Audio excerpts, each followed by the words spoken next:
Multi-billionaire John Heitzman lay on his bed in his fancy apartment and smiled as he recalled, with even greater detail, his childhood contact with the little girl Sally. It was only now that he had realized that this little girl loved him. She loved him with her first childhood love, reckless, unanswered and sincere. Perhaps, just perhaps, he loved her too, or perhaps she was just a passing fancy. But she loved him as probably no one else would love him the rest of his life. And so the memories attached to the little house he built in the garden and his contact with Sally still evoked in him a lot of warm and pleasant feelings. These feelings warmed his body and made him feel good. After leaving the manor house, he met with Sally one more time, 11 years later. But this time, new feelings excited his whole body. John Heitzman even sat up a bit in his bed. His heart had started chasing the blood through his veins with ever-increasing strength. That meeting, he had forgotten about it. He had never thought about it all this time, but now it occupied all his thoughts and made him excited. He came back to the estate where he had spent his childhood, returning after 11 years just for a day's visit. That was all the time he could afford. After lunch, he went out into the garden, and somehow he found himself heading down to the far corner of the garden, where in among the acacia bushes he had built his little house.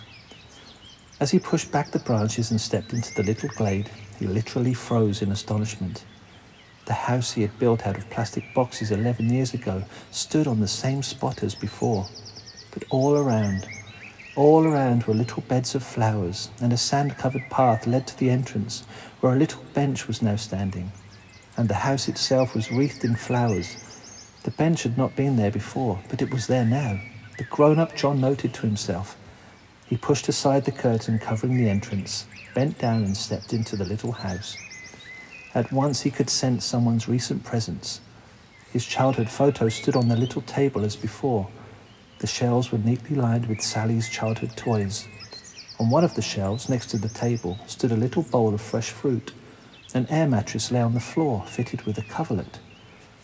John stood there in the little house for about 20 minutes, remembering pleasant feelings from his childhood. Why is this happening, he thought. His family owned a whole lot of fancy villas. There was even a castle, but neither the castle nor the villas had ever evoked such pleasant feelings as arose here, in this little house constructed of plastic seedling boxes. When he came out of the little house, he spied Sally. She was standing there silently in the doorway, as though reluctant to interfere with the surge of recollections that had broken upon his thought. John looked at her and noticed her cheeks flushed with a rosy glow. She lowered her eyes in embarrassment and said in a soft, velvety, extraordinarily tender and emotional voice, "Hello, Johnnykins." He did not answer her right away. He stood there admiring Sally's extremely beautiful, mature body. Her figure-hugging dress fluttered in the breeze. Through the light material could be seen the outlines of her sculptured form, no longer that of a child, but that of a maiden, feminine and supple. "Hi, Sally," John said, breaking a long pause. "You're still keeping house here?" "Yes, after all I promised. There's some fruit inside. It's just been washed. Have some. It's for you." "I see. For me? Well then, let's go in together and have a bite." John pulled the curtain aside, letting Sally go ahead of him. She went in and squatted down. She took the bowl of fruit down from the shelf and placed it on the table beside the photograph in the frame. There were no chairs in the little house, and John sat down on the rug. He reached out for a bunch of grapes and inadvertently touched Sally's shoulder. She turned her head and their eyes met. She inhaled sharply, which caused a button to come undone on the cardigan stretched taut across her breasts. John grasped hold of Sally's shoulders and drew her close to himself.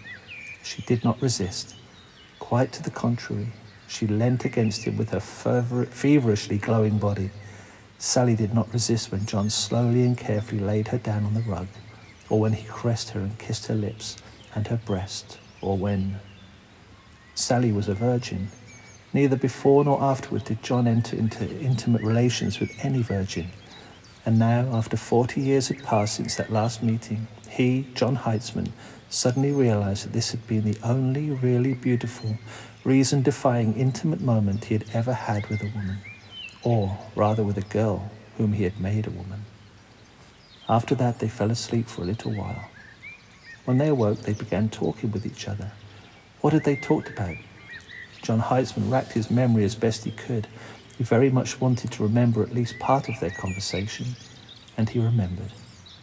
Sally had mentioned how beautiful life was. She said her father was saving up some money to buy her a plot of land on which if he could afford it, he would build her a modest house. And Sally herself would do the landscape design and put in a wide variety of plants, and she would lead a happy life and raise her children there. Back then, John decided within himself that he would help Sally. Wow, he thought, here's a girl that can be happy just with some plot of land and a little house, mere trifles. I mustn't forget to help her acquire the land and the house. But John did forget about his intentions. He forgot completely about Sally. He was distracted by his life with its manifold charms. A new yacht and his own private aeroplane brought joy for a few days at their first appearance. He found a longer-lasting distraction in playing the money markets, in adding billions to his father's financial holdings, which he subsequently inherited, a distraction which excited his nerves and feelings for more than 20 years. It dominated over everything else. He went through first one marriage, then a second, and as a matter of course, his wives left no trace of themselves behind. After he turned 40, playing the financial market ceased to give him any pleasure, and he began to suffer increasingly frequent periods of depression, which finally led to a nervous breakdown. By now, John Heitzman was no longer in a state of depression. His recollections of Sally had quite stirred him up, yet at the same time they made him angry at himself. How could this have happened, he thought. I promised myself that I would help Sally, this girl who loved me, to obtain a plot of land and a house, and I forgot. Now, John Heitzman was a man accustomed to keeping his promises, especially those he made to himself. He realized he would never stop being angry with himself until... He pressed a button to summon his secretary. When the secretary entered, John Heitzman was sitting on his bed. Even though he found it difficult to get out the words, for the first time in the past 6 months he began talking. Over 50 years ago, I was living in a certain manor house. I don't remember the address. You can find it in the archives. There was a gardener working there. Don't remember his name, but it's in our archived bookkeeping accounts. The gardener had a daughter. Her name was Sally. Find out where Sally's living now. I need the information by tomorrow morning at the latest. If you have it earlier, let me know at once, regardless of the hour, day or night. Do it. The secretary rang at dawn the next morning. As he walked into the office, John Heitzman was sitting in his wheelchair by the window wearing a dark blue three-piece suit. He was shaved and his hair neatly combed. Sir, the gardener was let go 40 years ago and died soon afterwards. Before his death, he managed to buy 5 acres of land on an abandoned ranch in Texas. On this land, he started building a house, but broke his back during the construction and died. His daughter Sally finished building the house and have at the moment. His daughter Sally finished building the house and now lives in it. Here's the address. That's all the details we have at the moment. But on your order, we'll go ahead and gather all the information you need. John Heitzman took the piece of paper from the secretary's hand and examined it carefully. After folding it neatly, he put it into his inside jacket pocket and said, "Have the helicopter ready for takeoff in 30 minutes. It should land about 4 or 5 miles from her villa in Texas. Have a car meet me at the landing site. Just an ordinary-looking car. No limousine, no bodyguards, just the driver. Do it." At 3 o'clock in the afternoon, John Heitzman, limping slightly and leaning on his cane, made his way up the gravelled path to a modest cottage surrounded by luscious greenery. When he first spied her, her back was turned to him. The elderly woman was standing on a small stepladder, washing the outside of a window. John Heitzman stopped and stared at this woman with her beautiful ash-coloured hair. She could feel his gaze and turned to face him. For a while she simply stood there with her eyes fixed on the old man standing on the path. Then all of a sudden she jumped down from her ladder and ran to greet him. Her step was light and nothing about this woman looked old. She stopped about a metre from where Heitzman was standing and in a quiet but emotional voice said, "Hello, Johnnykins." Immediately she lowered her eyes and put up her hands to cover the blush on both her cheeks. "Hello, Sally," said John Heitzman without another word, or rather he was speaking but only to himself, not aloud. "How beautiful you are, Sally, and how beautiful are your sparkling eyes. and the little wrinkles around your eyes. You are still just as beautiful and good as before." Aloud he said, "I was just passing through, Sally. I heard you were living here, so I decided to stop by. And maybe to stay the night, if I'm not imposing, that is. I am so happy to see you, Johnnykins. Of course you can stay the night. I'm here alone, but tomorrow my 2 grandchildren will be arriving for a week. I've got 2 of them, a granddaughter. She's 9, and a little grandson. Well, he's 12 already. Come on in, Johnnykins, and I'll give you a bowl of herb tea. I know the kind of tea you need. Come on." "So you were married, Sally? You had children?" "I'm still married, Johnnykins," Sally answered cheerfully. "And we had 1 son, and now 2 grandchildren. Why don't you sit down at the table out there on the porch and I'll bring the tea out to you?"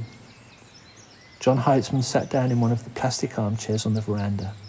When Sally brought out a large bowl of some kind of tea, he asked her, "How come you said you knew what kind of tea I needed, Sally?" "You see, my father used to gather herbs for your father.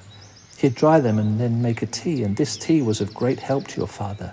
And I learned how to gather herbs too. My dad told me that you too, Johnnykins, have inherited this same disease." "But how did you know I was coming?" "I didn't know, Johnnykins. You see, I gather them in case of any need. But tell me, Johnnykins, how are you doing? How's your life turned out?" "In a lot of different ways, I guess. I've been busy with a variety of things, but I don't want to think about that right now. You've got a fine place here, Sally. It's beautiful. So many flowers. And a garden." "Yeah, it's really nice. I really like it here. But you see over there to the right? They've got a building project in the works. They're planning to build a waste treatment facility. And over to the left, there'll be another factory of some sort. They're talking about moving us out." "But you're tired from your trip. Looks like you've been travelling quite a distance, Johnnykins. I can see how exhausted you are. I'll make up a bed for you by the open window. Just have a lie down and relax. Only drink up your tea first." John Heitzman got undressed with some difficulty. He really was tired. His muscles, atrophied by 6 months of laying motionless in bed, could only barely keep him on his feet. He finally managed to pull the blanket over him and he fell asleep at once. Lately, he had been unable to get to sleep at all without a sleeping pill. But here, all at once.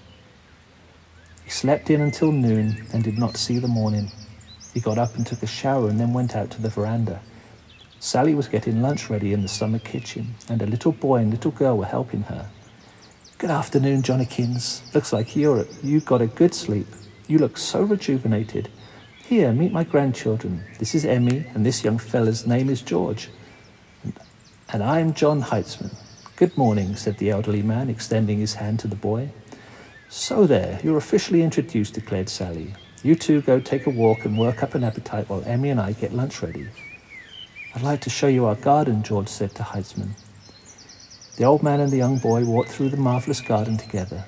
The boy kept pointing out various plants and could not stop talking about them. Heitzman, in the meantime, was concentrating on thoughts of his own. When they reached the end of the garden, the boy announced, "Now, behind this acacia bush is my apartment Grandpa made for me." Heitzman pulled aside a branch and looked. There, in a small glade behind the acacia, stood his little house, made from the same plastic seedling boxes. Only the roof looked a bit different, and the curtain covering the entrance was different. Heitzman pulled back the curtain and stooped slightly as he stepped into the little house. All the furnishings were just as he remembered them, only the photograph on the table was laminated in plastic sheathing. The photo was of Sally's grandson. Everything's just the way it should be, he thought. The little house now has a new occupant, and hence a new photograph. Heitzman picked up the photo and held it in both hands. To make conversation, he remarked, "Well now, little George, your photo came out pretty well here. But that's not my photograph, Uncle John. That's a picture of a boy Grandma was friends with in childhood. It just happens to look like me."